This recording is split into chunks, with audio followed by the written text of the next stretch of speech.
पुष्पार्जनाची।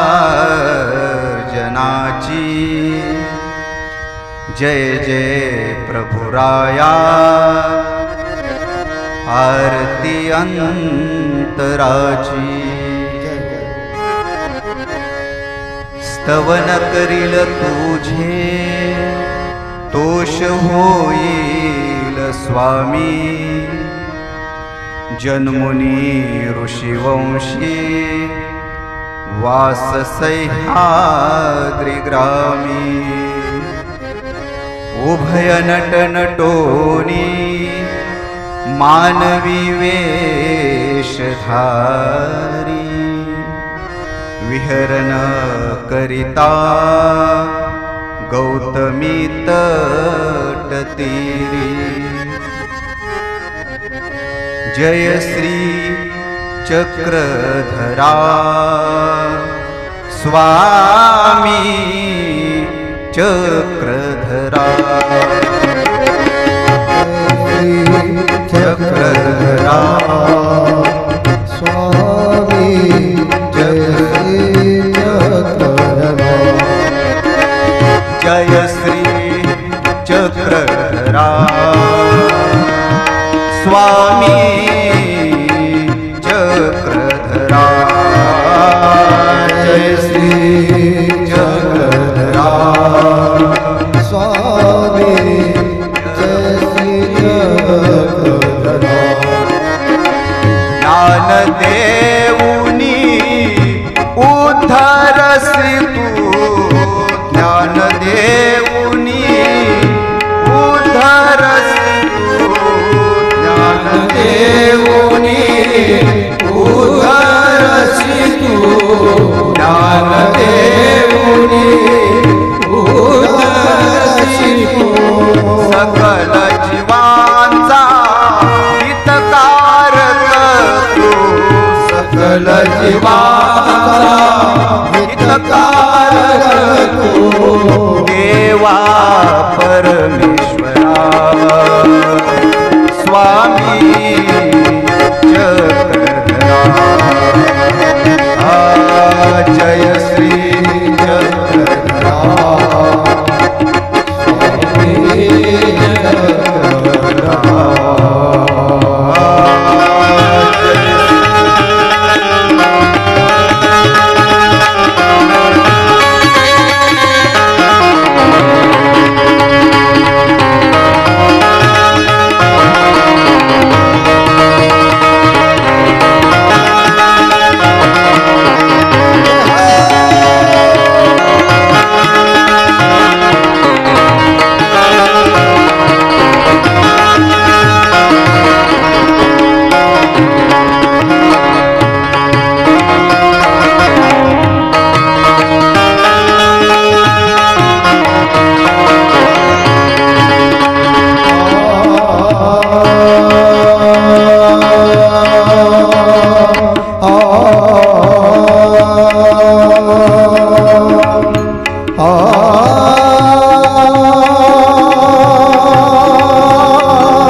धरण्याची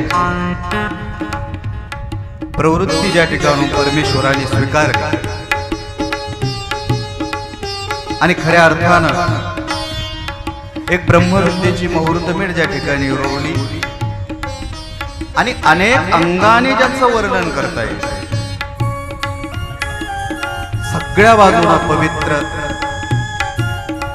पुण्यभूमी असलेली जी सर्वज्ञांच्या वास्तव्याने 12 वर्ष मौन्य अवस्थेमध्ये सर्वज्ञ या ठिकाणी वास्तव्याला आहे. स्वामी या ठिकाणी बोलले नाही, 12 वर्ष मौन्य आहे आणि त्या मौन्य देवाच्या पायथ्याशी आज बोलण्याचं भाग्य आहे.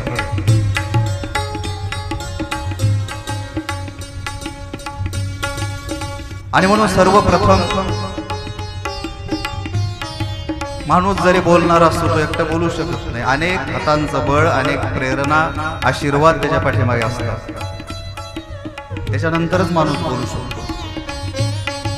हे बोलतोय मी जे आज, ते अनेक हातांचं बळ आहे त्याच्या पाठीमागे, प्रेरणा आहे, आशीर्वाद आहे.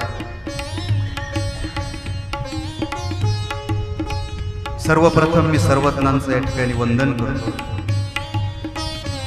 मला ज्यांनी घडवलं, मडवलं आणि योग्य केलं की मी तुम्हाला काहीतरी बसून ठेवू शकतो थोडा वेळ, असे माझे गुरुवर्य कवीश्वर कुलाचार्य आचार्य प्रवर श्री मोठे बाबाजी श्री क्षेत्र 45, गुरुवर्य साहित्याचार्य आचार्य प्रवर श्री मामाजी वांबोरी, कैवल्यवासी दिवी बिडकर शास्त्री फैजपूर, म्हणजे दादांजवळ मी 5 वर्ष राहिलो.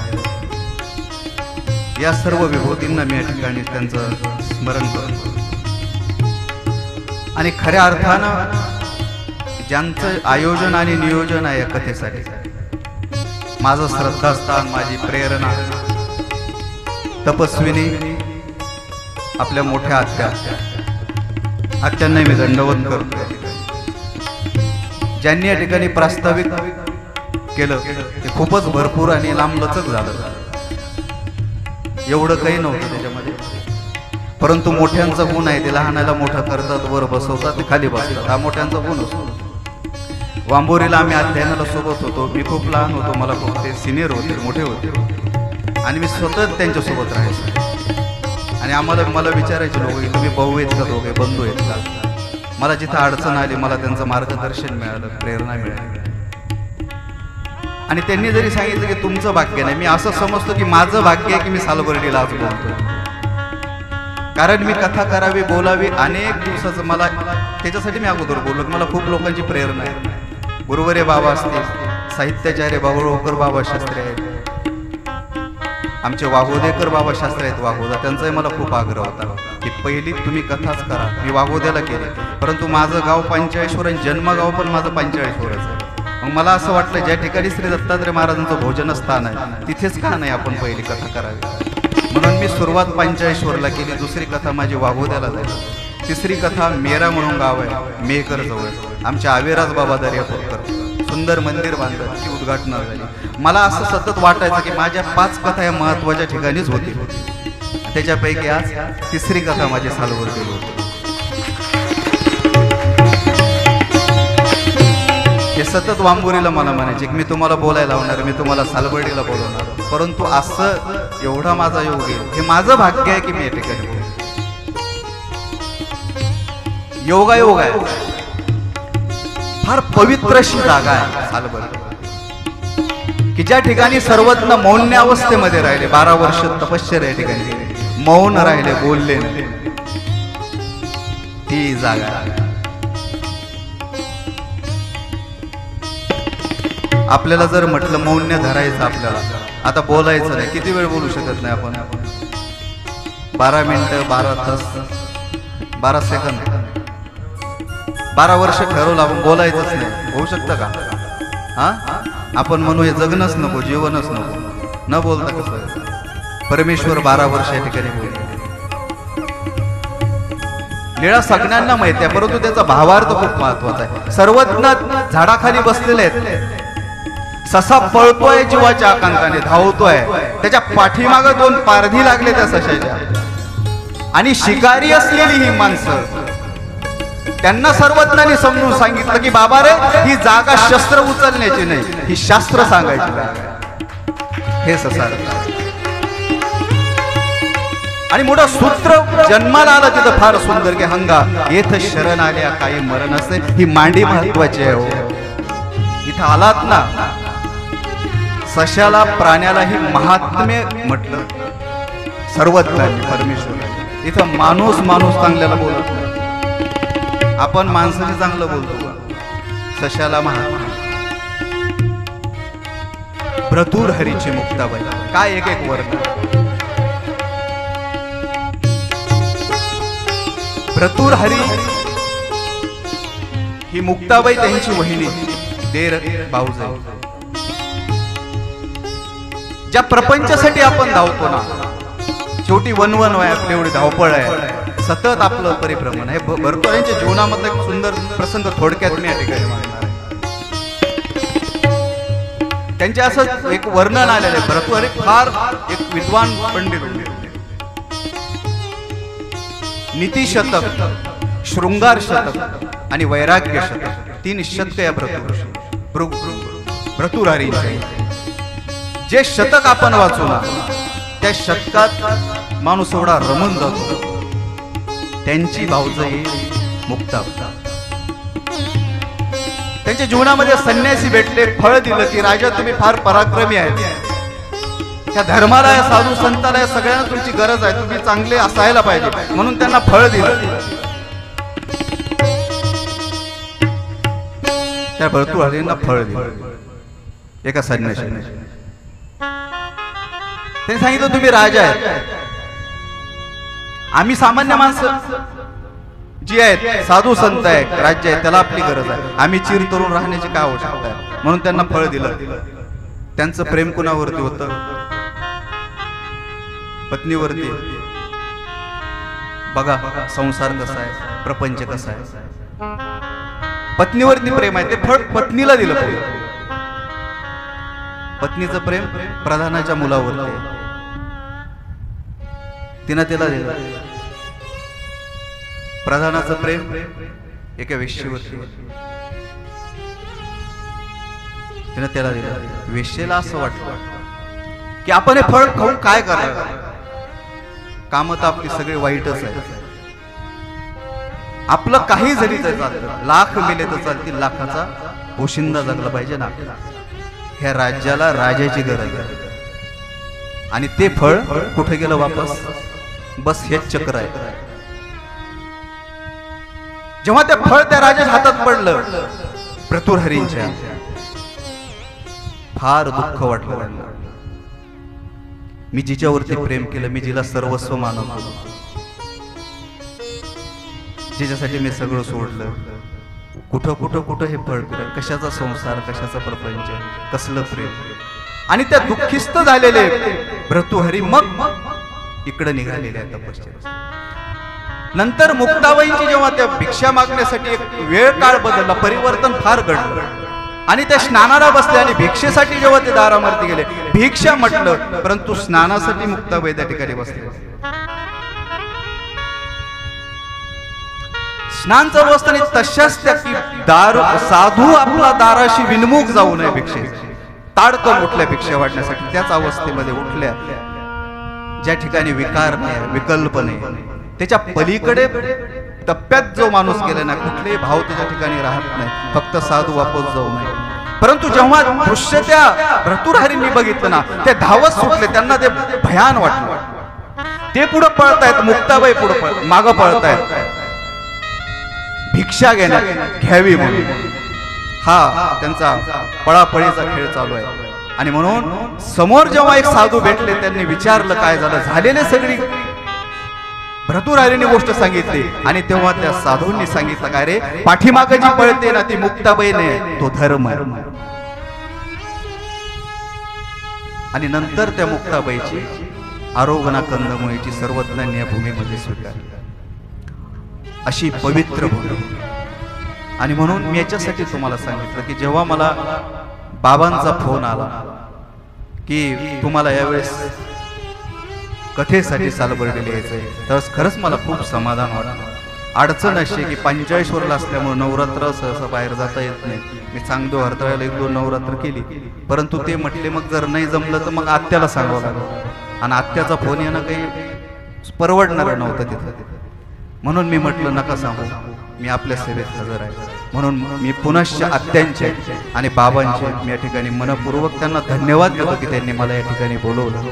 आजच नाही, माझ्या आयुष्याचा शेवटचा श्वास असेल तोपर्यंत आपल्या सेवेमध्ये बाबा असेल, या ठिकाणी विनंती करतो.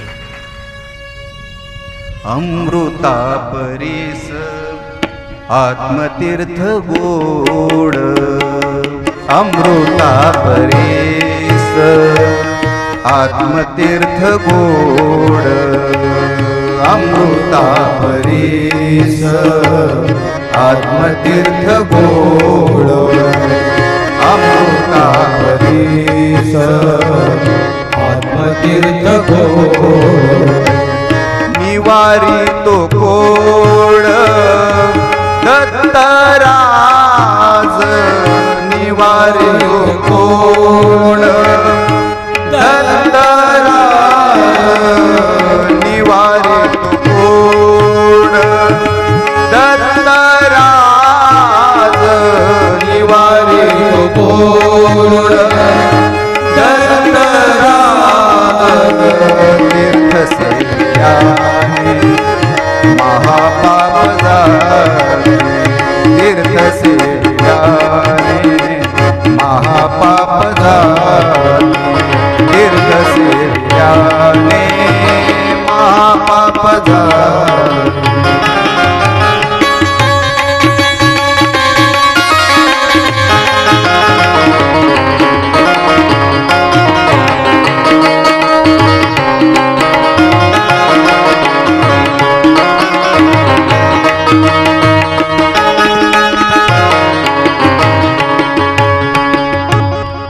त्या श्री दत्तात्रय महाराजांचं चरित्र आता 8 दिवसानंतर 8 दिवस माझ्या पद्धतीने मी तुम्हाला सांगण्याचा प्रयत्न करणार आहे. या चरित्राचं जेव्हा पहिलं पान उघडतो ना आपण, पहिल्याच पानावरती आहे की या मार्गाचे श्री दत्तात्रय प्रभू आले. मूळ आहे. अनेक विशेषता श्री दत्तात्रय महाराजांच्या सांगितलेल्या चरित्रामध्ये. 11 विशेषता आहेत, 11 वेश आहेत. श्रीकृष्ण महाराजांचा अवतार संपल्यानंतर त्यांचं प्रयाण झालं याचं वर्णन आहे. चक्रपाणी महाराजांचा अवतार संपला त्याचा उल्लेख आहे.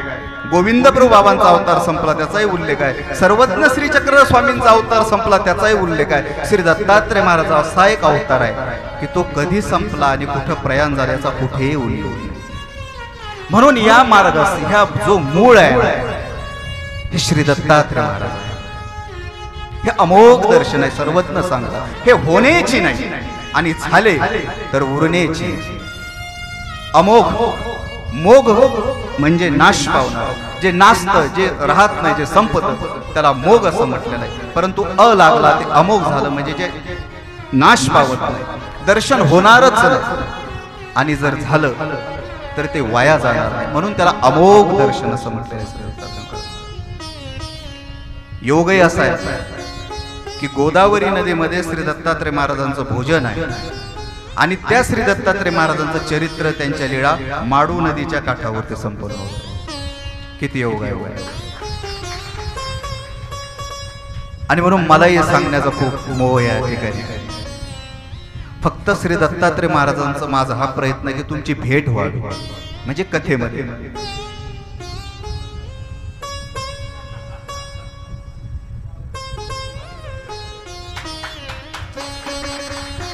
तुम्ही एकदम घाबरले कारण पुन्हा काही उरलेच नाही. तुम्हाला वाटलं पुन्हा घरी जायचंच काम नाही दत्तात्रय महाराज.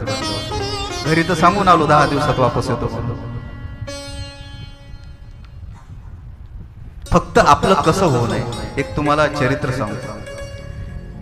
चतुर्वेदाच्या मठामध्ये सर्वज्ञ श्री चक्र स्वामींचा अवस्थान आणि त्या ठिकाणी श्री दत्तात्रय महाराजांचं एक लीळा श्री चक्र स्वामी त्या ठिकाणी निरूपण करत आहेत.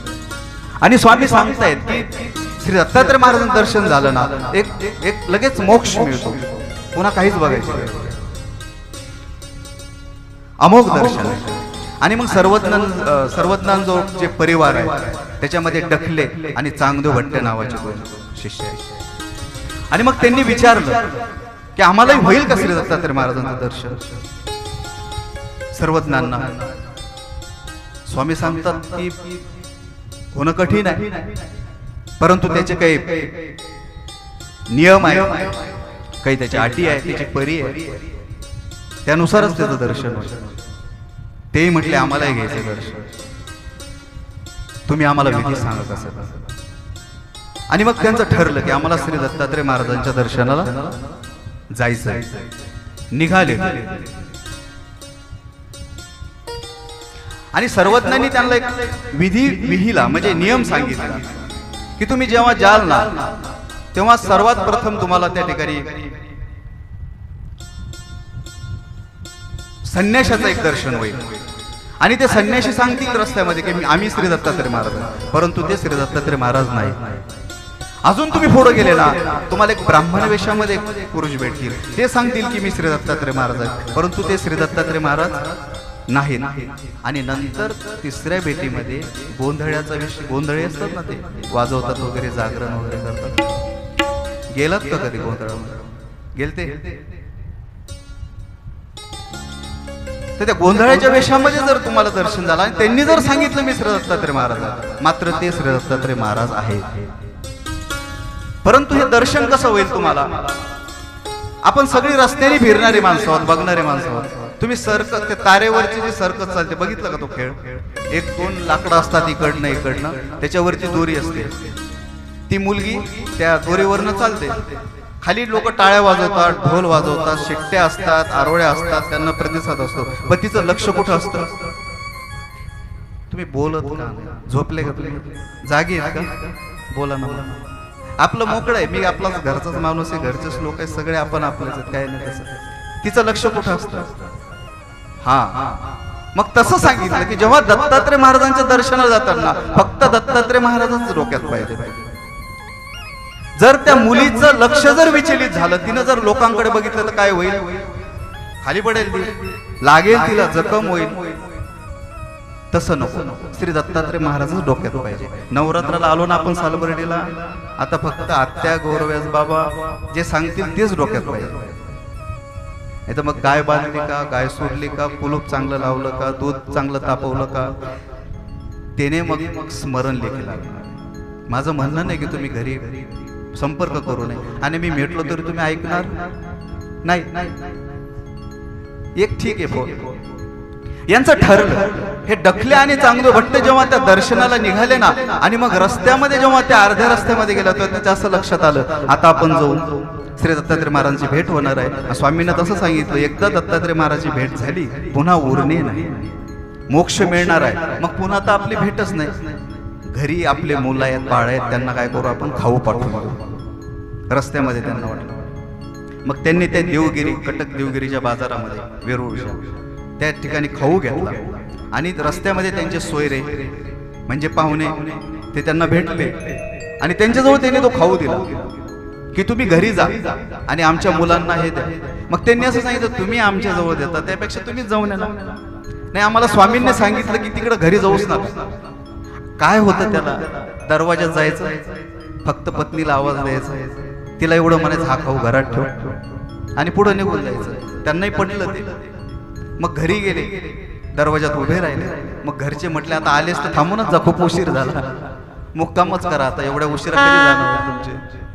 मग त्यांनाही वाटलं उशीरच झाला तर मुक्कामच करू. मग मुक्काम झाला. मग सकाळी झाल्यानंतर ते म्हटलं आता थोडं आरामच करा, आंघोळच करून जा. आंघोळ ठीक आहे म्हटले, आंघोळी केली, उठणं लावलं, झाली दुपार तिथंच. दत्तात्रय महाराज तिकडं, हे इकडं, स्वामी वेरूळ. आणि मग त्या डकलेंनी चांगदेव भट्टाला सांगितलं की आपल्या स्वामींना काय सांगितलं होतं आपण ऐकलं नाही.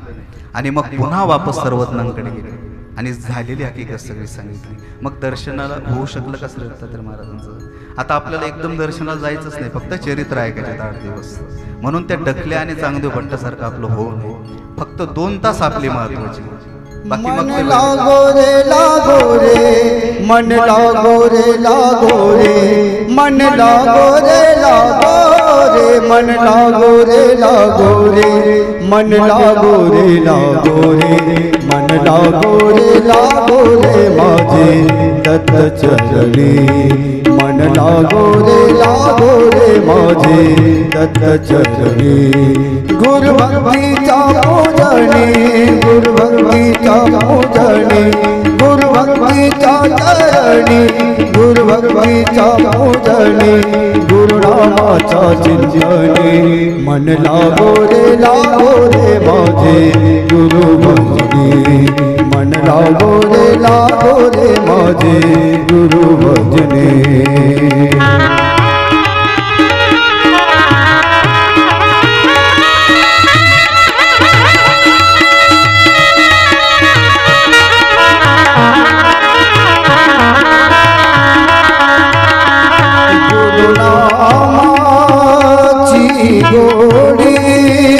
गुरु नामाची गोडी मोह माया बंधन तोडी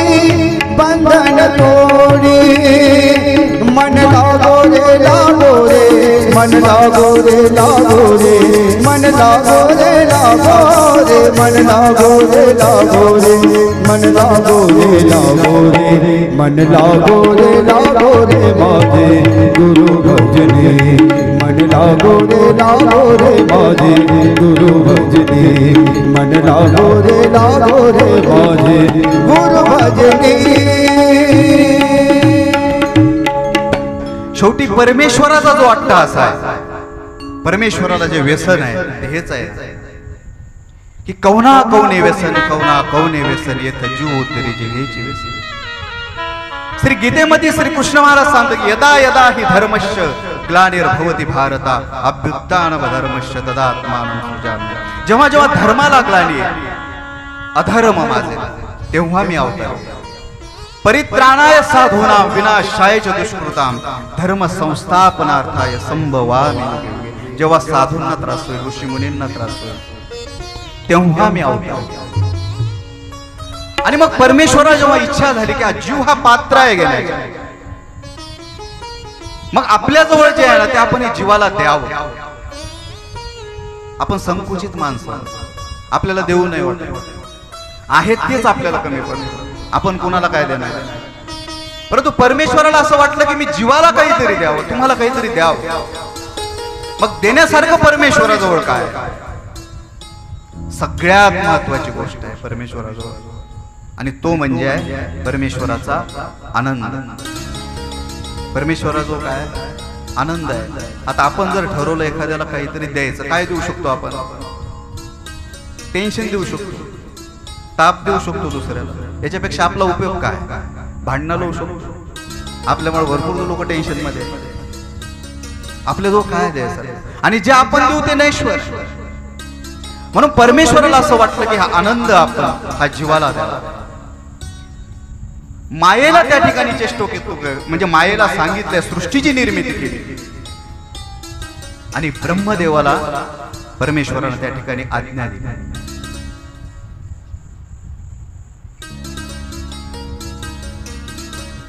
मानव प्रजातीसाठी म्हणून प्रजापिता ब्रह्म आहे आणि सर्वप्रथम या सृष्टीच्या आरंभी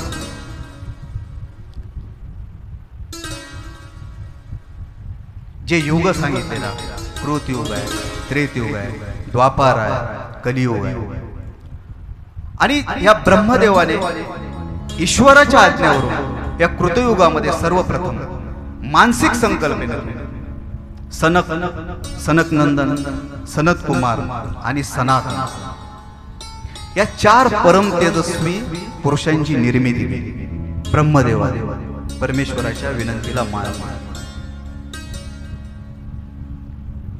परंतु एक पूर्वजन्माचा संस्कार असतो हे सनक नंदन सनत कुमार आणि सनातन ब्रह्मदेवाने या चौघांची जेव्हा निर्मिती केली प्रजननासाठी पुढे निर्मिती झाल्याबरोबर त्यांना एक प्रश्न पडला त्यांच्या मनामध्ये एक विचार आला पूर्वसंस्कार आणि पूर्वजोड इतकी महत्वाची आहे की पुढच्या जन्मामध्ये येणार आहे ती आपली कार्य. आज तुम्ही इथं बसला या सभा मंडपामध्ये, तुम्ही जी कथा ऐकताय हे असंच तुम्ही उठले आणि येऊन बसले नाही, ती पूर्वजन्माची जोड आहे. म्हणून आपण या सत्संगामध्ये बसलो. जन्मो जन्मी बहु पुण्य केले, जन्मो जन्मी बहु पुण्य केले, देवाया विठ्ठले कृपा केली, देवाया विठ्ठले कृपा केली, जन्मो जन्मी जन्मो जन्मी. ह्या पूर्वजन्माच्या संस्कारामधून सनक, सनत कुमार, सनक नंदन आणि सनातन ह्या चार परम तेजस्वी पुरुषांना, त्या कुमारांना असा प्रश्न पडला जन्म झाल्याबरोबर, त्यांना त्यांची निर्मिती झाल्याबरोबर की या ठिकाणी आपल्याला निर्माण केलं, परंतु याचं फलित काय. आता आपल्याला निर्माण केलं म्हणजे थोडक्यात आपल्या भाषेत आपण जन्म म्हणू, नंतर आपण संपणार आहोत. हा जन्म मरण, जन्म मरण, जन्म मरण हे जी चक्र चालू आहे सतत सतत सतत, याच्यातून सुटका आपली कशी, कशासाठी आपण जन्म घेतला, काय साध्य आहे ह्या जन्माचं, प्रश्न तर आपल्याला अनेक पडतात. त्यांना तो प्रश्न निर्माण झाला. चारही ही त्रिगुणाची जी बेडी आहे, त्रिगुणात्मक बेडी, रज तम सत्व, ज्याला आपण अविद्या म्हणतो, ह्या अविद्येच्या बेडीतून, ह्या त्रिगुणात्मक बेडीतून आपली सुटका कशी होईल. आता हा प्रश्न आपल्याला कधी पडला का? हा विचार आपण कधी केला? शेजारचे प्रश्न आपल्या पुढे एवढे आहेत की आपले प्रश्न आपण कधी सोडवणार? दुसरेच विचार आपल्या भरपूर समोर आहेत, त्याच्यातून आपल्याला वेळ भेटेल तेव्हा आपण तो विचार करू. आणि म्हणून या चार कुमारांनी जेव्हा ब्रह्मदेवाला हा प्रश्न विचारला की या त्रिगुणात्मक जी बेडी आहे रजतम सत्वाची, हा जो फेरा आहे जन्म मरण जन्म मरण, याच्यातूनही सुटका कशी होणार. आणि म्हणून ब्रह्मदेवाने हा जेव्हा प्रश्न ऐकला तेव्हा ब्रह्मदेवही चक्रावून गेले, कारण हा प्रश्नच ब्रह्मदेवाने पहिले वेळेस ऐकला. त्यांच्याही लक्षात नाही आला असा अकल्पित की ज्याची कल्पनाही ब्रह्मदेवाने कधी केली नाही. आणि मग तो विचारत ब्रह्मदेव पडले की आता परमेश्वराचं काहीतरी ध्यान आपण चिंतन करू. आणि जेव्हा ही जिज्ञासा त्यांच्या मनामध्ये निर्माण झाली या चार कुमारांच्या, जेव्हा त्यांनी प्रश्न निर्माण केला तेव्हा मात्र परमेश्वरांचं लक्ष त्याच्याकडे, ईश्वराच्या लक्षात आलं की जिज्ञासा त्यांच्या मनामध्ये निर्माण झाली. खरे ब्रह्मविद्येचे, खरं ज्ञान देण्याचे लायक हे पात्रतेचे हे चार योग आहेत. जेव्हा आपल्या ठिकाणी जिज्ञासा आहे, आपल्या हातामध्ये गाठी आहे, आपल्यामध्ये स्मरण आहे, आपल्या मुखामध्ये नाम आहे, परमेश्वरही कुणाकडे बघत नाही. परमेश्वराचं आपल्याकडे लक्ष असावं, परमेश्वराने आपल्याकडे बघावं, ह्या पात्रतेचं त्या ठिकाणी आपल्याला तयार करावं, ती तयारी करावी. तोपर्यंत परमेश्वर आपल्याकडे बघणार नाही. लहान मूल आहे, मुलं असतात, आपण मुलं वागवणारी सगळी माऊले आहेत. तुम्ही आपण मुलाला जेवायला केव्हा देतो? तुम्हाला वाटलं आणि मग तुम्ही जेवायला दिलं मुलाला, असं होतं का? ते रडतं, तुमच्याकडे येतं, त्रास देतं, मग आपल्याला कळतं की भूक लागली. तसंच जेव्हा जीवाला वाटेल ना की परमेश्वरानं माझ्याकडे बघावं, परमेश्वराचं लक्ष माझ्याकडे असावं, देवानं माझ्याकडे बघावं. जन्म मृत्यूच्या फेऱ्यामध्ये तर मी तर अडकलोच आहे, पूर्ण वेळ मी प्रपंचाला दिलेला आहे, पुढं काय होईल काही माहिती नाही.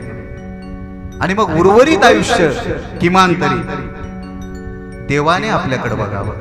आणि म्हणून ही जिज्ञासा आणि स्मरण जेव्हा होतं तेव्हा परमेश्वर बघतो.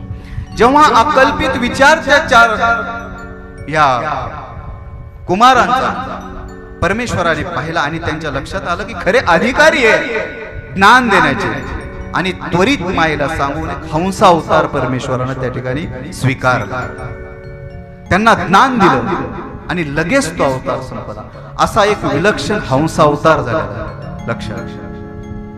आणि ब्रह्मदेव जेव्हा त्या समाधीस्थ झाले की त्या मुलांना त्या प्रश्नाचं उत्तर देण्यासाठी आणि जेव्हा त्यांना जाग आली त्यांनी डोळे उघडले तोपर्यंत या चारही कुमारांची पूर्ण तयारी विद्यार्जनाची तपश्चर्येला जाण्याची पूर्ण तयारी झाली. त्यांनी प्रणाम केला आणि ते निघून गेले. ब्रह्मदेवाचा प्रश्न अनुत्तरित आहे. असा एक विलक्षण हंस अवतार या ठिकाणी संपन्न झालेला आहे.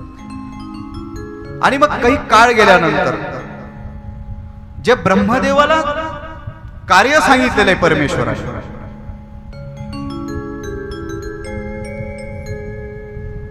प्रजेचं वाढवण्याचं आणि मग काही काळानंतर पुन्हा ब्रह्मदेवाने परमेश्वराच्या आज्ञेवरून एक हंसावतार कसा झाला त्याची पार्श्वभूमी तुमच्या समोर मांडली. आणि हा अवतार झाल्यानंतर पुन्हा मग ब्रह्मदेवाने मानसिक संकल्पनेतून आपल्या 11 पुत्र उत्पन्न केले. 11 पुत्र निर्माण झाले. आणि त्या 11 पुत्रापैकी एक आहे अत्रि ऋषी. अजून एक माहिती द्यायची जर झाली तर त्यांचे गुरुबंधू दुसरे आहेत नारद महर्षी. ब्रह्मदेवाचे अत्रि ऋषी हे मानस पुत्र आहेत. जे 11 पुत्र निर्माण झाले ब्रह्मदेवाच्या मानसिक संकल्पनेतून त्याच्यापैकी एक अत्रि ऋषी हे महान तपस्वी असलेलं व्यक्तिमत्व आहे. अत्रि ऋषी अभ्यासक आहे, चिंतनशील आहे, तपश्चर्या करणारं व्यक्तिमत्व आहे अत्रि ऋषी. अनेक आख्यायिका आणि अनेक विशेषता या अत्रि ऋषींच्या त्या चरित्रामध्ये सांगितलेले. आणि सगळ्या ऋषी मुनीमध्ये अत्यंत श्रेष्ठ असलेलं व्यक्तिमत्व. हिमालयामध्ये अनेक वर्ष तपश्चर्या अत्रि ऋषी मुनींनी केली. आणि या अत्रि ऋषींचा विवाह कर्दम आणि देवहूतींची कन्या अनुसूया या अनुसूयेबरोबर अत्रि ऋषींचा विवाह संपन्न झाला. ब्रह्मदेवाच्या अत्रि ऋषी ब्रह्मदेवाचे मानस पुत्र आणि कर्दम ऋषी आणि आहुतींची कन्या अनुसूया यांचा विवाह संपन्न. ही दोनही पात्र हे दोनही व्यक्तिमत्व असे आहे की अगदी नावाला न्याय द्यावा असं यांचं जीवन चरित्र आहे. नाव प्रत्येकाचे, मला नाव ठेवलंय, तुमचंही नाव आहे, प्रत्येकाला इथं बसलेल्या प्रत्येकाला कुठलं ना कुठलं नाव, परंतु आपली नावं ती ठेवली आणि आपण ती सांभाळली. अर्थात त्या नावाचा आपला काही कुठं संबंध येत नाही. एखाद्या बाईचं नाव असतं शांताबाई, नाव शांताबाई, सतत भांडणं त्या घरामध्ये, नावाचा त्याचा कुठं संबंध नाही. एखाद्याचं नाव असतं गंगा, एखाद्याचं नर्मदा, पाण्यासाठी 2 किलोमीटर हंडा घेऊन जावं लागतो, त्या नावाचा त्याचा काही संबंध नाही. एखाद्याचं नाव ठेव भारत असतं, काम सगळे पाकिस्तान सारखे, कुठंच काही नावाचं काही थांबत नाही. आता मी अंदाजाने नावं घेतले, जर चुकून कोणाचं निघलं तो केवळ योगायोग समजावा. अत्रि ऋषी ह्या नावाचा जर विचार केला, अत्रि ऋषी महर्षींचा नाव अत्रि ऋषी, त्रि म्हणजे त्रिदोष, त्रिगुणाची बेडी, रजतम सत्वाची, जी ती तोडून जो बाहेर निघाला अत्रि, त्रिच्या अगोदर अ लागला म्हणजे तीनही दोष ज्याच्यामध्ये नाही, त्या दोषाच्या जो पलीकडे गेला तो अत्रि ऋषी. त्या तपश्चर्येनं त्या तपोबलाने एवढ्या त्या उंचीला ते पोहोचलेलं व्यक्तिमत्व आहे की जेवढे गुण आहेत रस तम सत्व, तिन्ही गुणांचा एक सारखा प्रभाव त्यांच्या जीवनावरती आहे. कुठलाही गुण वरती नाही, कुठलाही गुण खाली नाही, अगदी समसमा, ज्याला आपण स्थित प्रज्ञ म्हणतो. आपल्याला जर कोणी बोललं लगेच आपला अहंकार वाढतो. आपल्याला कोणी चांगलं म्हटलं, आपली स्तुती केली की आपल्याला बरं वाटतं. आपल्याला कोणी वाईट बोललं की आपल्याला लगेच राग येतो. हे ते गुण आहेत. परंतु जो स्थित प्रज्ञ आहे, त्या ठिकाणी उंचीला पोहोचलेला जो साधक आहे, जी व्यक्ती असेल ना, त्याला कुठल्याही गुणदोषाचा परिणाम त्या ठिकाणी होत नाही. असे असलेले अत्रि ऋषी आणि अनुसूया नाव ऐकलेलंच असेल ना अगोदर, याच्या अगोदर. अनुसूया, जिच्या ठिकाणी असूया नाही, जिच्या ठिकाणी द्वेष नाही, जिच्या ठिकाणी विरोध, ती अनुसूया. आपण निरर्थक आपल्या स्वतःला वेळ देण्याऐवजी इतर गोष्टीला, दुसऱ्या गोष्टीला एवढा वेळ देतो की तिकडं वेळ पुरत नाही आणि मग आपली फसगत त्याच ठिकाणी होते. आपण आपल्या जवळ काय आहे याने समाधानीच नाही. आपण आपल्या जवळ जे काय आहे ना, संपत्ती असेल, जे काही असेल ते ना आपलं समाधान नाही. दुसऱ्याजवळ कसं काय भरपूर आहे, हे मोठं दुःखाचं कारण आहे. दुसऱ्याच्या सुखाला पाहून आपण दुःखी आहोत, ही मोठी अडचण. परंतु अनुसूया ही कशी तपस्वी की जिच्यामध्ये असूया नाही, द्वेष नाही, असूया रहित जी आहे ती अनुसूया. आणि त्या काळामध्ये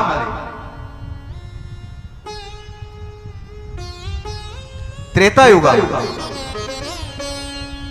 त्या ठिकाणी भक्ती हा धर्म. कुणी कुणाची भक्ती करायची, कुणी कुणी भक्ती करायची, कुणी कुणाची भक्ती करायची. आणि त्या काळी ज्या होऊन गेल्या अनुसूया ह्या पतिव्रता, पती हाच परमेश्वर. आणि म्हणून ही पतिव्रता असलेली अनुसूया त्या काळामध्ये, त्या वेळेमध्ये खूप कीर्ती अनुसूयेमध्ये. पतिव्रता असावी तर अनुसूया असावी. हे पूर्ण परिसरामध्ये सगळीकडे त्या अनुसूयाची ख्याती आहे, तिची चर्चा आहे, तिचं वर्णन. अशी व्यक्ती असलेली अनुसूया. अत्रि ऋषी बरोबर हिचा विवाह संपन्न झाला. आणि अत्रि ऋषींनी नंतर मग बद्रिकाश्रमामध्ये त्या ठिकाणी त्यांचा आश्रम आहे, आश्रमाची निर्मिती केली. आणि त्या ठिकाणी ते राहतात की ज्या ठिकाणी श्री दत्तात्रय महाराजांच्या कथेमध्ये जे वर्णन आहे, श्री दत्तात्रय महाराजांचा अवतार ज्या ठिकाणी, जन्म ज्या ठिकाणी, ते बद्रिकाश्रम. परंतु याला बद्रिकाश्रम का म्हणायचं?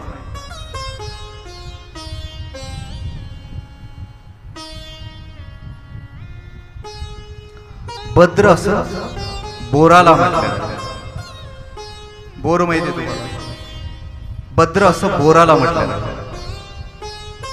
आणि त्या ठिकाणी पूर्ण बोरांची वनं होती, पूर्ण झाडी बोरांची होती, म्हणून त्याला बद्रिकाश्रम असं म्हटलं. जेव्हा अत्रि ऋषींचा आश्रम त्या ठिकाणी आहे, त्यांची पर्णकुटी त्या ठिकाणी तयार केली आणि जेव्हा त्यांचा वास या बद्रिकाश्रमामध्ये आहे ना, एक पूर्ण निसर्गानं एक वंजळ आपली त्या ठिकाणी ओतावी. त्या बद्रिकाश्रमामध्ये पूर्ण निसर्ग त्या ठिकाणी उदार व्हावा.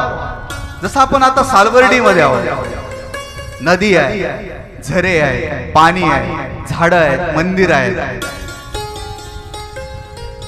थोडा वेळ तरी आपल्याला वाटतं की नाही की आपण धावपळीच्या जीवनामधून आणि आपला व्याप सोडून एक 10 दिवस तरी थोडी शांतता आपल्याला या ठिकाणी. हे निसर्गाचं देण. त्या बद्रिकाश्रमामध्ये बोरांची वनाची पूर्ण झाडी आहे, झरे आहेत, पक्षी आहेत, पक्षीचा किलबिलाट आहे, डोंगर आहे.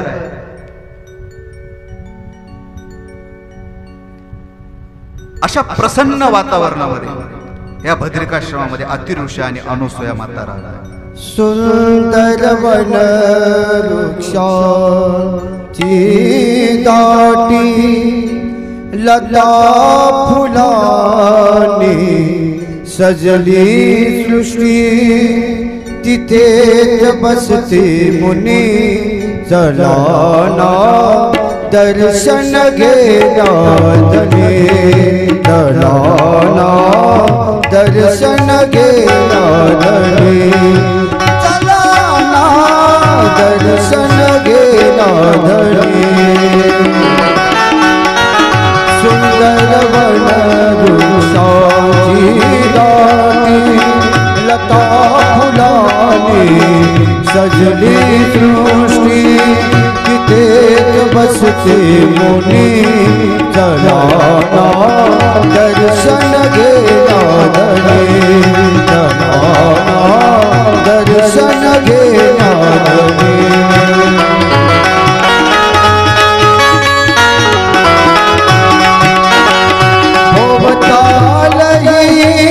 सुंदर घरने लपन छपोनी पड़ती किरणे ध्यान आवडे मनी ध्यान आवडे मनी चलाना दर्शन घेना धनी चलाना दर्शन घेना धनी चलाना दर्शन घेना धनी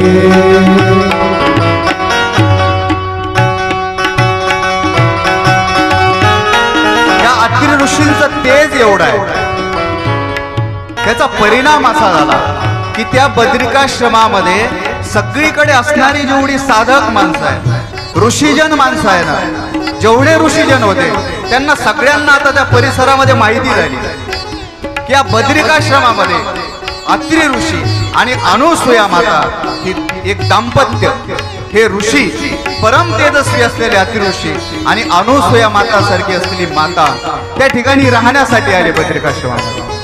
आणि मग आसपास असलेली सगळी ऋषीजन मंडळी जे काही असतील त्याला सगळे आता त्या बद्रिकाश्रमामध्ये राहायला येत आहेत.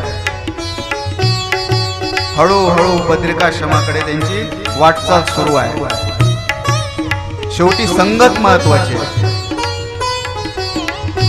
आपण ज्याच्या संगतीत राहू त्याच्यासारखेच होईल, एवढा संगतीचा परिणाम हा महत्वाचा. आता मी तुमच्या सोबत एखाद्या साधू सोबत जर फिरताना सालबर्डीमध्ये दिसलो तर तुम्हाला काही वाटणार नाही, ठीक आहे बाबा बाबा सोबत गेले, बरोबर आहे. आणि मी एखाद्या जर दारू पिणाऱ्या सोबत जर दिसलो तुम्ही काय म्हणता, कालपर्यंत बाबा बरे होते, काल रात्री बरे वाटले, आज काय झालं. संगत महत्वाची. तुम्ही कोणाच्या आश्रयाला हे महत्वाचं, तुम्ही कोणासोबत आहे महत्वाचं. आणि म्हणून आसपास असलेली सगळी ऋषी मुनी जे होते त्यांना असं वाटलं की एवढं व्यक्तिमत्व मोठं त्या बद्रिकाश्रमामध्ये आहे, अत्रि ऋषी आहेत, अनुसूया माता सारखी वात्सल्य मूर्ती आहे, का आपण तिथं राहू. म्हणून ऋषींचे लोंढे गर्दी त्या बद्रिकाश्रमामध्ये.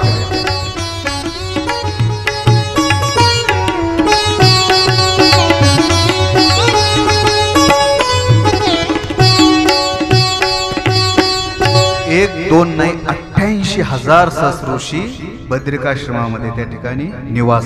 88,000 ऋषी कोणामुळे झाले, अति ऋषी मुनी. त्यांची ती पात्रता होती. आपल्याही स्वभावाचं तसंच आहे ना. आपल्याला बघून जर 4 लोक जवळ आले ना तर ही खरी जीवनाची संपत्ती आहे आपली, बरोबर. नाही तर मग आपण जर दिसलो, जर लोकांना जर गल्ल्याच बदलवल्या, डायरेक्ट रस्तेच जर बदलले, नको बाबा याला बघणं, त्याच्यासाठी दुर्दैव आपल्या जीवनामध्ये. आणि त्या बद्रिकाश्रमाचा जो पूर्ण परिसर आहे त्या ऋषीमुनींच्या वास्तव्यानं अगदी सात्विकता त्या ठिकाणी निर्माण, जागेमध्ये सात्विकता निर्माण. ज्या ठिकाणी पारायण आहे, ज्या ठिकाणी स्मरण आहे, ज्या ठिकाणी परमेश्वराचं चिंतन आहे ना, म्हणून तर मग घरामध्ये काय करायचं की त्या ठिकाणी त्यानुसार त्या पद्धतीनं जर आपण राहिलो वागलो तर तिथं सात्विकता निर्माण होते. मग आता अति ऋषी मुनी आणि अनुसूया माता जेव्हा त्या ठिकाणी राहायला लागल्या तिथं रुचा म्हणतायत, सतत परमेश्वराचं चिंतन आहे. मी ज्या बद्रिकाश्रमाचं वर्णन तुम्हाला सांगितलं ना तिथलं वैशिष्ट्य असं आहे की जी बोरं सांगितली ना मी, ती काही साधारण बोरं नव्हती. ती भद्र असं बोराला म्हटलेलं आहे, मी सांगितलं त्यानुसारच त्याला बद्रिकाश्रम असं नाव पडलं. परंतु ते बोर असं होतं, एक सुवर्ण रंगाचं होतं, आकाराचं, मुठी एवढं बोर. ते जर एक बोर खाल्लं ना पुन्हा भूक लागत नव्हती दिवसभराची, एवढी ताकद त्या बोरामध्ये. आणि मग जर जेवणाचाच प्रश्न संपला, उपजीविकेचा प्रश्नच जर संपला, तुमचा अर्धा वेळ कशामध्ये जातो? स्वयंपाकामध्ये जातो. बरोबर आहे. जर आयता डब्बा झाला सकाळी 9 वाजता, मग दिवसभर काय काम आहे? मग त्या वेळेत काय करू आपण? देवदेव स्मरण नाही, बरंच काय काय. जर क्षुधा त्या ठिकाणी पूर्ण हरते, आपली भूकच नाही लागत, एक पोर खाल्लं की भूक संपली, दिवसभर पुन्हा जेवायचं नाही, एवढं निसर्गाचं देणं त्या बद्रिकाश्रमाला आहे. मग उरला वेळ कशासाठी? प्रभू चिंतनासाठी, त्या परमेश्वराचं गुणगान करण्यासाठी. मग सतत त्या वेदांच्या रुचा त्या ठिकाणी आहे, परमेश्वराचं चिंतन आहे, जयघोष आहे, भजन आहे, परमेश्वराचं स्मरण आहे. आणि मग त्या जागेमध्ये एवढी सात्विकता निर्माण झाली. 88,000 सहस्र ऋषी बद्रिकाश्रमामध्ये राहतात, अतिऋषींच्या सानिध्यामध्ये आणि अनुसूया मातेच्या सावलीमध्ये. अत्रि ऋषी त्या पूर्ण परिसरामध्ये एक पित्याचं छत्र जसं आपल्या कुटुंबावरती असतं, तसे ते ऋषी मुनी अत्रि ऋषींकडे बघायला लागतात. त्यांना आधार वाटायला, सगळे आदर करतात. ज्या काही ऋषी मुनी कन्या असतील, साध्वी असतील ना, त्या अनुसूया मातेकडे येणार. काही अडचण आली, काही त्यांना विचारायचंय, दर्शन घ्यायचंय, एक आदराने अनुसूया माताकडे बघतात. आणि म्हणून सगळ्या ऋषी मुलींचं आहे ना, त्या बद्रिकाश्रम म्हणजे एक विद्यापीठच तयार झालं, एक शाळा तयार झाली. जसं काही सगळे विद्यार्थी आहेत आणि अत्रि ऋषी आणि अनुसूया माता त्या विद्यापीठातले 2 शिक्षक आहेत आणि त्यांच्या एका सानिध्यामध्ये ही सगळी मंडळी त्या बद्रिकाश्रमामध्ये राहत आहेत. आणि मी सांगितल्याप्रमाणे की जेव्हा त्या ठिकाणी परमेश्वराची आराधना आहे, स्मरण आहे,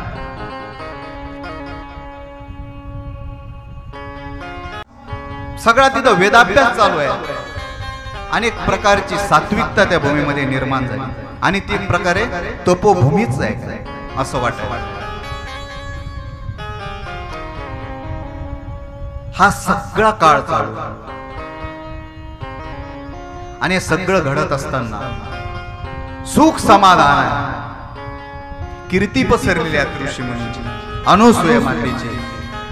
आणि बरीच वर्ष यांच्या विवाहाला त्या ठिकाणी संपन्न झालं. विवाह होऊन बरीच वर्ष झाली, फार काळ लागला. आपल्या प्रपंचामध्ये जेव्हा विवाह होतो, लग्न होतं, 1-2-4 वर्ष निघून गेल्यानंतर एक उदासीनता घरामध्ये असते. ती कुठली?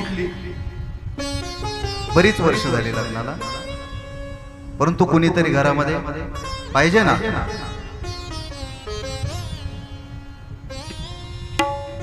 ही बरीच वर्ष झाल्यानंतर अनुसूया मातेच्या व्यक्तिमत्वामध्ये थोडा बदल व्हायला सुरुवात झाली. ज्या पहिल्या राहत होत्या त्या थोडा वागण्यामध्ये बदल झाला, बोलण्यामध्ये बदल झाला आणि एक वेगळ्या प्रकारे एक जाणीव त्यांच्यामध्ये निर्माण झाली. थोड्या दुःखी राहिल्या अनुसूया माता. आणि मग इतके जरी लोक त्या ठिकाणी आहेत, कोणाच्या नजरेमध्ये ते आलं नाही, परंतु एका कुटुंबामध्ये जर प्रेम असेल, स्नेह असेल, एकामेकाबद्दल आवडी असेल, तर एका माणसाचं दुःख दुसऱ्या माणसापासून झाकू शकत नाही. जर अंतःकरणातून प्रेम असेल तरची गोष्ट आहे. सांगून तर कुणालाही दुःख समजलं, बोलल्यावर तर कोणी सांगेल, परंतु न बोलता जे दुःख आपल्याला समजतं की आपल्या घरातला हा माणूस दुःखी आहे, याच्या मनामध्ये काहीतरी चाललंय, काहीतरी हा विचार आहे, ही ओळखणारी माणसं महत्वाची आहे. सांगून तर शेजारी आपल्या कामी पडतील, रस्त्यावरती चालणारी माणसं. अनुसूया मातेच्या मनामध्ये जे दुःख आहे हे कुणाला समजलं नाही, परंतु अत्रि ऋषी मुनींच्या चाणाक्ष नजरेतून ते सुटलं. आणि एक दिवस त्यांच्या लक्षात आलं की अनुसूया फार दुःखी राहते, नेहमी सारखं बोलत नाही, घरामध्ये वागत नाही, तिच्या चेहऱ्यामध्ये थोडी छटा वेगळी. आणि मग तिचं मनामधलं जे दुःख आहे अनुसूया मातेचं ते अतिऋषींच्या लक्षात आलं. साहजिक आहे की एवढी वर्ष झाली विवाहाला आपल्या, परंतु मूलबाळ नाही अनुसूया मातेला, पुत्र नाही, संतती नाही, आणि ती महत्वाची. आणि जेव्हा अत्रि मुनींच्या लक्षात आलं तेव्हा अत्रि मुनीने निर्णय घेतला की आता आपण याच्यासाठी काहीतरी प्रयत्न करणं गरजेचं आहे. त्या ठिकाणी गेले, एक निरोप दिला, तिला फक्त सांगितलं आणि त्या क्षणामध्ये त्यांनी ठरवलं आणि ब्रह्मदेवाच्या आज्ञेने त्या ठिकाणी तपश्चर्येला निघून गेले अत्रि ऋषी.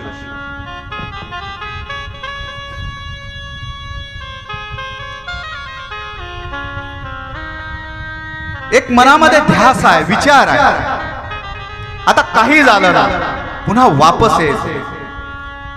अनुसूयेचं दुःख पाहावलं जातं. जोपर्यंत तिच्या चेहऱ्यावरती समाधान येत नाही, तिची इच्छा पूर्ण होत नाही, तोपर्यंत आता वापस यायचं नाही. निश्चय केला. अत्रि ऋषी मुनी बद्रिकाश्रमामध्ये अनुसूया मातेचा निरोप घेऊन त्या ठिकाणी निघाली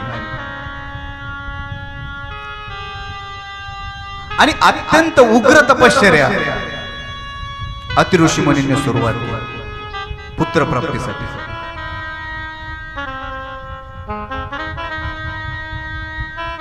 नुसती तपश्चर्या नाही तर एका पायावर उभं राहून केवळ वायू भक्षण म्हणजे फक्त हवा प्यायची. एका पायावरती असा पाय दुमटाय जातो, एका पायावरती उभं राहायचं, फक्त हवा घ्यायची. अशी 100 वर्ष तपश्चर्या अत्रि ऋषी मुनीने त्या ठिकाणी केली. उग्र तपश्चर्या केली, परमेश्वराचं चिंतन केलं. त्या काळी आयुष्य भरपूर होतं म्हणून 100 वर्ष तपश्चर्या त्या ठिकाणी केली. हे महत्वाचं आहे की त्या पूर्ण 100 वर्ष पूर्ण होईपर्यंत अत्रि ऋषी मुनी त्या ठिकाणी स्थिर राहायचे. आपली जर एखादी इच्छा पूर्ण करायची असली तर आपण काय करू? विडा घेऊ, देवाकडे जाऊ. पान खराब, नारळे खराब, 2-3 रुपये त्याच्यावर, 5 रुपये जास्तीत जास्त, 5 रुपये विड्यावर, 50 मागण्या त्या देवाच्या वरती डोक्यावर. 8 दिवस काम झालं तर ठीक आहे, नाही तर दुसऱ्या देवाला, तिथं नाही झालं तिसऱ्या देवाला. नंतर आपल्याला बघितल्यावर देवालाही वाटतं कशाला आला रे बाबा तो पुरा दर्शनाला. त्याला माहिती काहीतरी मागायला झाला, विनाकारण आपल्याकडे येणार. आणि मग काम नाही झालं की आपण म्हणतो त्याची श्रद्धा नव्हती, नंतर श्रद्धा उडली. कशी श्रद्धा? ती बसलीच नव्हती. बसलेली श्रद्धा उडल कशी? ती श्रद्धा उडली याचा अर्थ ती बसली नव्हती. तेवढा वेळच नाही आपल्याला वाट बघायला, झटपट काम झालं पाहिजे. बरं काम होईलही, असंही होतं एखाद्यास की विडा ठेवतो ते काम पूर्ण होतं, परंतु नंतर देवाची ना आपली काही भेटगाठ होत नाही, पुन्हा दुसरं संकट आलं. स्थिर असणं महत्वाचं आहे धर्मात, कारण तिथे एक परीक्षा आहे. तुम्ही विचार करा ना, जर आपला जेवणाचा टाइम जर 12 असेल, तो जर 2 झाला तर आपण स्थिर राहतो का घरात? तुम्ही एकदम नाही म्हणले, बरोबर आहे की नाही? आहेत ना अनुभव तुम्हाला? महिला मंडळी पाठीमागची आदळ आपण सुरुवात होते की नाही? लगेच पायाचा आवाज येईल, भांड्याचा आवाज येईल, कशाचा? थोडा उशीर हो जाईल, 1 तास जेवणाला, बरोबर आहे? मग इतके दिवस जर उपाशी राहायचं आणि एवढी जर तपश्चर्या करायची, थोडक्यात संयम आपल्याला. एवढ्या वर्ष अत्रि ऋषी मुनींनी केवळ वायू भक्षण, हवा घ्यायची, एका पायावरती तपश्चर्या आरंभ केली. देह जावो अथवा राहो, देह जावो अथवा राहो, प्रभु चरणी दृढ़ भाव, प्रभु चरणी दृढ़ भाव, देह जाओ अथवा राहो, देह जाओ अथवा राहो.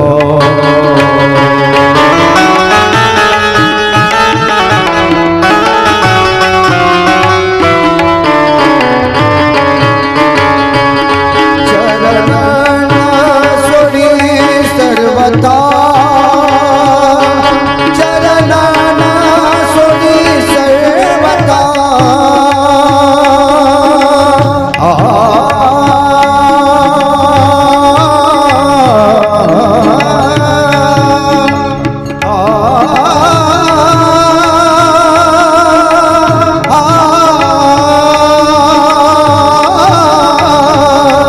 चरणाना सोनी सर्वता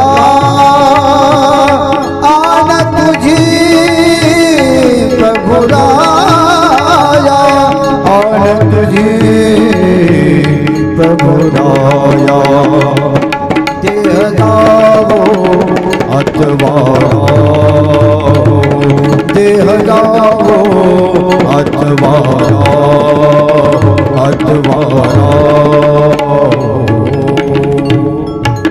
आणि जेव्हा अतिऋषी मुनींची तपश्चर्या चालू आहे ना, आणि तेव्हा एक सोम नावाचा पुत्र अतिऋषी मुनींना आणि अनुसूय मातांना झाला, सोम नावाचा. त्यानंतर एक दुर्वास झाले, दुसरे दुर्वास ऋषी. माऊली हो, दुर्वास ऋषी खूप महत्वाचे. या दुर्वास ऋषींचा परिचय तुम्हाला मी थोडक्यात देतो. जर आपण महाभारतात गेलो ना, तर कुंती देवीचं दुःख आपल्याला माहिती आहे.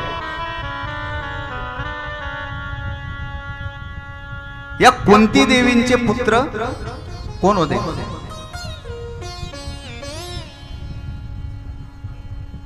पांडव, बरोबर आहे. त्या दुर्वास ऋषींची सेवा कुंती मातेने केली आणि त्या सेवेला अतिशय तापट असलेलं व्यक्तिमत्व आहे दुर्वास ऋषी. त्यांची सेवाही करणं सोपी नाही, परंतु त्या कुंती देवीने या दुर्वास ऋषीची सेवा करून त्यांना प्रसन्न केलं, प्रसन्न झाले. आणि तेव्हा तिला वर दिला, मंत्र दिला की जेव्हा केव्हा तू या मंत्राचं उच्चारण करून ज्या देवतेचा उल्लेख करशील, बोलवशील ना, ती त्या ठिकाणी येऊन तुला पुत्र प्राप्ती होते. ते हे दुर्वास ऋषी, हे दत्तात्रयांचे बंधू आहे, श्री दत्तात्रय महाराजांचे दुसरे दुर्वास आहे. परंतु हे सोम आणि दुर्वास ऋषी हे झाल्यानंतर आहे ना, अतिऋषींचं समाधान काही त्या ठिकाणी होईल की त्या तपश्चर्येच्या काळामध्ये त्यांना काहीतरी अजून वेगळं अपेक्षित आहे. तितक्यानं समाधान मात्र ऋषी मुनींचं झालं नाही. आणि त्या तपश्चर्येचा काळ जेव्हा अजून पुढे पुढे पुढे पुढे सरकतोय, मग तेव्हा दया त्या परमेश्वराने जेव्हा त्यांना प्रसन्न झाले त्यांच्यावरती आणि ओळखला अतिऋषींचा भाव, कदाचित अतिऋषींची ही भावना असावी की त्या परमेश्वराचा प्रसाद आपल्याला मिळाला. आणि मग त्या परमेश्वराने दया घेऊन, परमेश्वराने त्या ठिकाणी प्रसन्न होऊन आपला आत्माच अतिऋषींना दान दिला. आणि त्या दयाघन परमेश्वराने अनुसूया मातेच्या उदरी त्या ठिकाणी अवतार धारण. जेव्हा ते बदल अनुसूया मातामध्ये गर्भधारणा झाली आणि तिच्या लक्षात आला जे दुःख होतं, जी चिंता होती, जी उदासीनता होती, अतिऋषींच्या तपश्चर्येमुळे ती उदासीनता दूर झाली आणि त्या ठिकाणी अनुसूया मातेला गर्भ झाला. जशी गर्भधारणा त्या ठिकाणी झाली आणि त्यांच्या लक्षात आलं की आता आपला शरीरामध्ये तिच्या बदल होतोय, एक जाणीव तिच्या मनामध्ये निर्माण झाली ना, त्या क्षणी जी असलेली उदासीनता, जी मरगळ आहे, ती एकदम झटकन निघून गेली आणि एक तेज, एक चैतन्य त्या अनुसूया मातेच्या चेहऱ्यावरती, तिच्या शरीरामध्ये करून आले. प्रसन्न मुद्रा. आणि जसं जसं अनुसूया मातेचं तेज वाढतंय तिच्यामध्ये चैतन्य वाढतंय ना, तशी तशी अतिऋषी मुनींच्या आश्रमामध्ये त्या संन्यास साधूंची येणारीची संख्या तो जास्तीत जास्त त्या ठिकाणी वाढते. तिच्या दर्शनाला ऋषी मुनी येत आहेत. एक वेगळीता त्या बद्रिकाश्रमामध्ये निर्माण झाली. का होणार? जर एक साधारण मूल घरामध्ये जेव्हा जन्म घेतं ना आपल्या, तेव्हा त्या घराचं वातावरण बदलतं. इथं साक्षात परमेश्वर त्या ठिकाणी अवतार धारण करणार आहे. साहजिक आहे त्या ठिकाणी अवतार बदलतो. सात्विकता त्या ठिकाणी निर्माण झाली. खूप गर्दी अनुसूय मातेला बघायला. सगळ्या माऊल्या त्या बद्रिकाश्रमामध्ये, सगळे ऋषी, सगळ्यांची गर्दी त्या ठिकाणी होती. आणि एक दिवस मार्गशीर्ष शुद्ध चतुर्दशीला म्हणजे शुक्रवारी त्या ठिकाणी परमेश्वराने अवतार धारण केला अनुसूय मातेच्या पुत्र.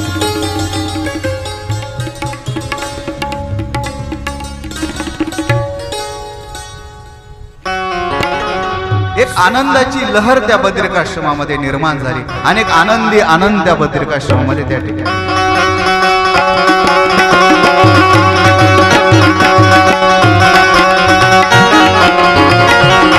सजा दो घर को गुलशन सा, सजा दो घर को गुलशन सा, मेरे प्राण आए.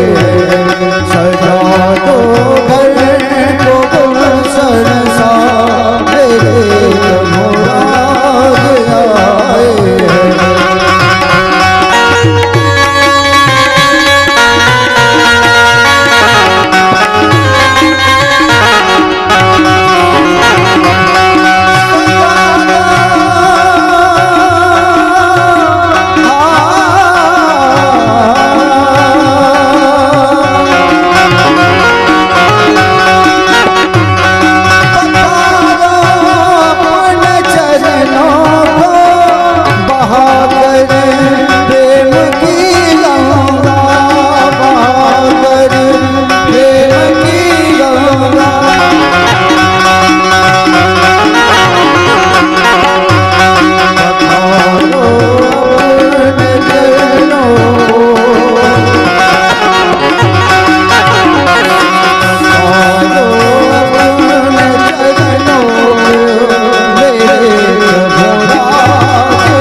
सूर्याचं आगमन आहे, अरुणोदय, एक सुरम्य प्रभात आहे. एक मनोहर अशा बाळाला अनुसूय मातेने त्या ठिकाणी जन्म दिला. आणि त्या पूर्ण ऋषिकुळामध्ये एक आनंदी आनंद ओसंडून वाहतो. आणि अतिऋषी आणि अनुसूय मातेचं पूर्ण जीवनमान त्या बाळाने जेव्हा जन्म घेतला तेव्हापासून बदललं. आपणही बघतो ना, जेव्हा घरामध्ये एखादं मूल जन्माला येईल ना, तेव्हा त्या घराचं पूर्ण वातावरण बदलून जातं, वेगळीकता निर्माण होते. तसंच त्या अतिऋषींच्या त्या झोपडीमध्ये, त्या बद्रिकाश्रमामध्ये एक आनंदी आनंद आहे. आणि त्या बाळाच्या स्वागतासाठी आहे ना, यक्ष, किन्नर, नारद, तुंबर, गंधर्वादी सगळी देवी देवता स्वागतासाठी त्या ठिकाणी हजर आहे. आकाशामधून एका स्वर्गामधून आहे ना, पुष्पवृष्टी त्या बाळावरती त्या ठिकाणी होत आहे. असा एक सोहळा त्या बाळाच्या स्वागताचा बद्रिकाश्रमामध्ये त्या ठिकाणी संपन्न, एक अप्रतिम सोहळा त्या ठिकाणी संपन्न झाला. आणि आता थोडा काळ गेल्यानंतर ते बाळ थोडं थोडं मोठं होतं. आणि मग बाळाचा जन्म झाल्यानंतर, बाळ झाल्यानंतर काय काम असतं पुन्हा? तुम्ही आता बोलाच थोडा, मीच एकटं बोलतोय, किती वेळ झाला? काय असतं?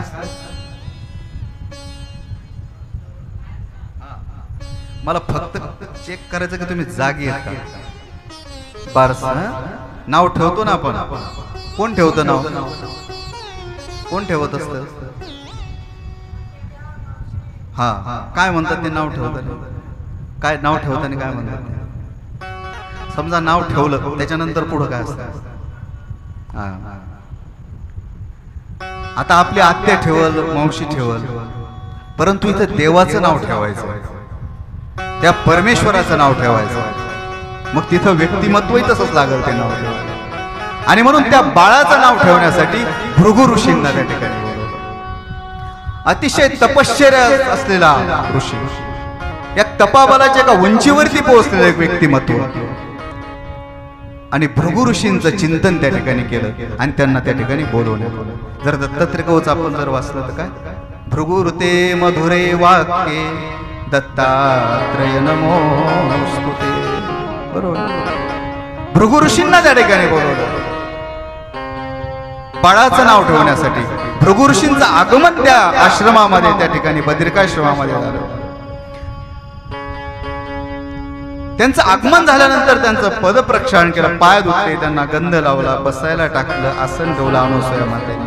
आणि त्यांचं आगमन झाल्यानंतर एक हर्षभरीत वातावरण त्या ठिकाणी निर्माण झालं. संत चरण रज लागता सहज, संत चरण रज लागता सहज, संत चरण लागता सहज, संत चरण लागता सहज.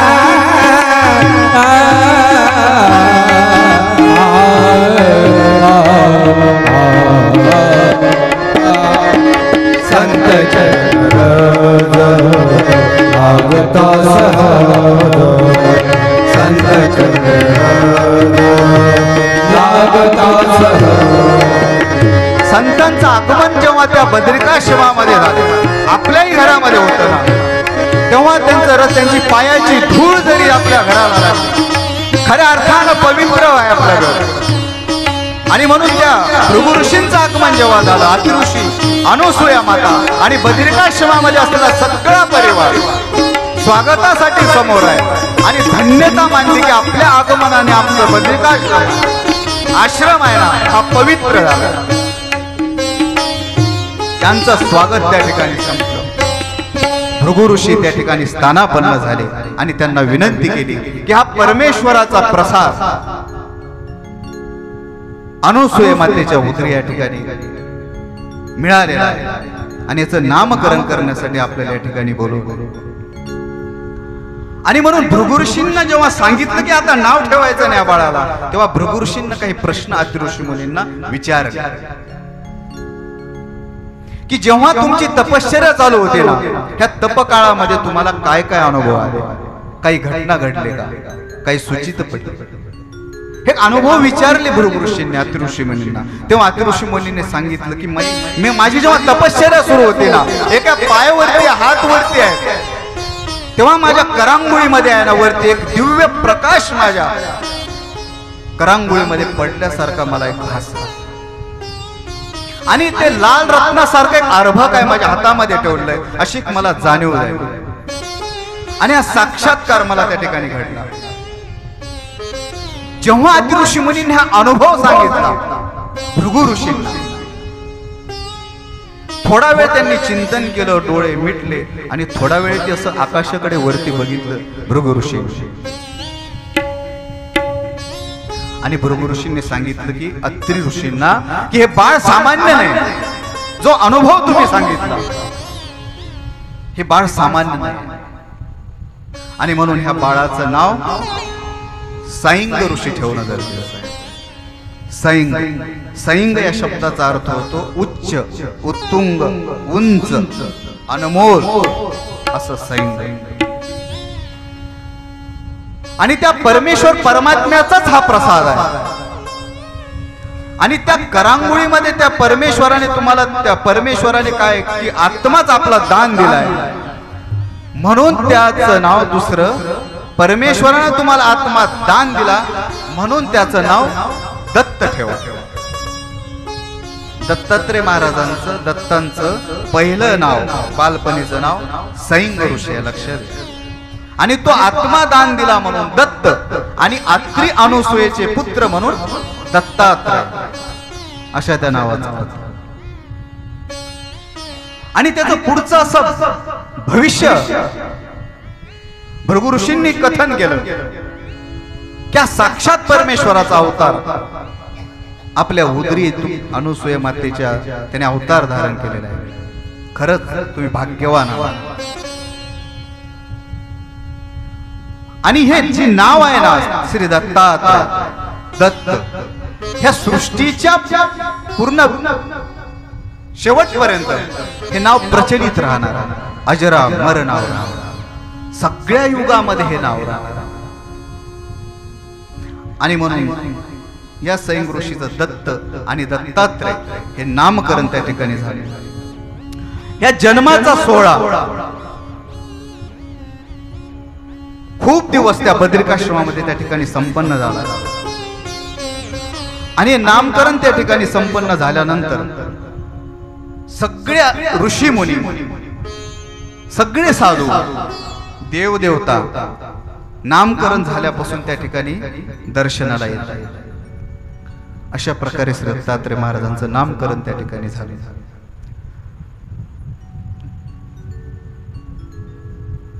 या श्री दत्तात्रय महाराजांचे आता रोज, आता तुम्हाला थोडं जास्त त्रास देणं मला बरं वाटेल,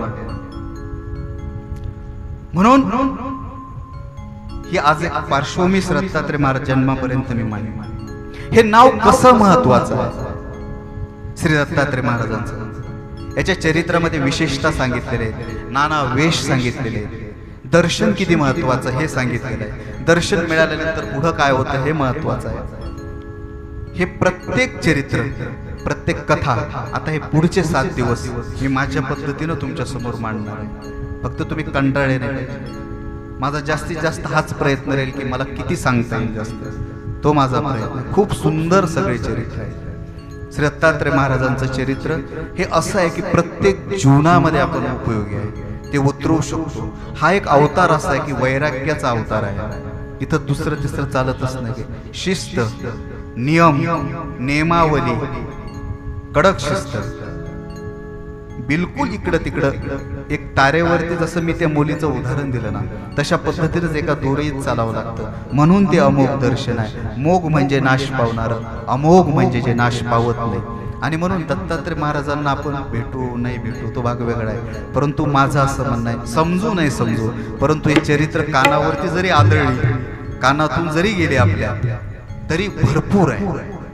म्हणून हाच एक माझा प्रयत्न असेल. आणि इथून पुढे आता उद्यापासून वेगवेगळे चरित्र श्री दत्तात्रय महाराजांचे आपण या ठिकाणी श्रवण करणार आहोत. छोटीशी आरती आपण घेऊ, त्यासाठी आपण या ठिकाणी जागेवरती उभं राहायचं आहे.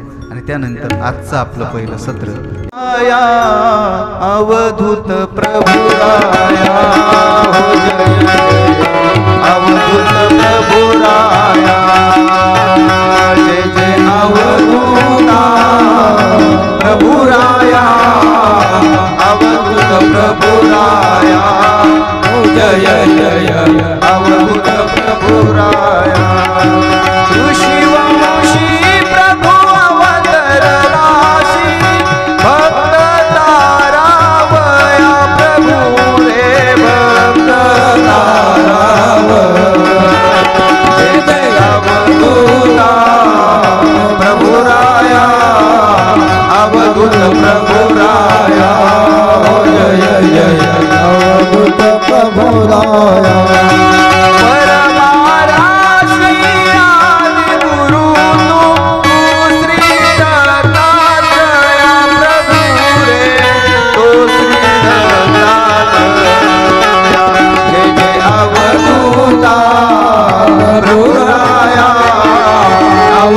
प्रभु राया, ओ जय जय अवधूत प्रभु राया।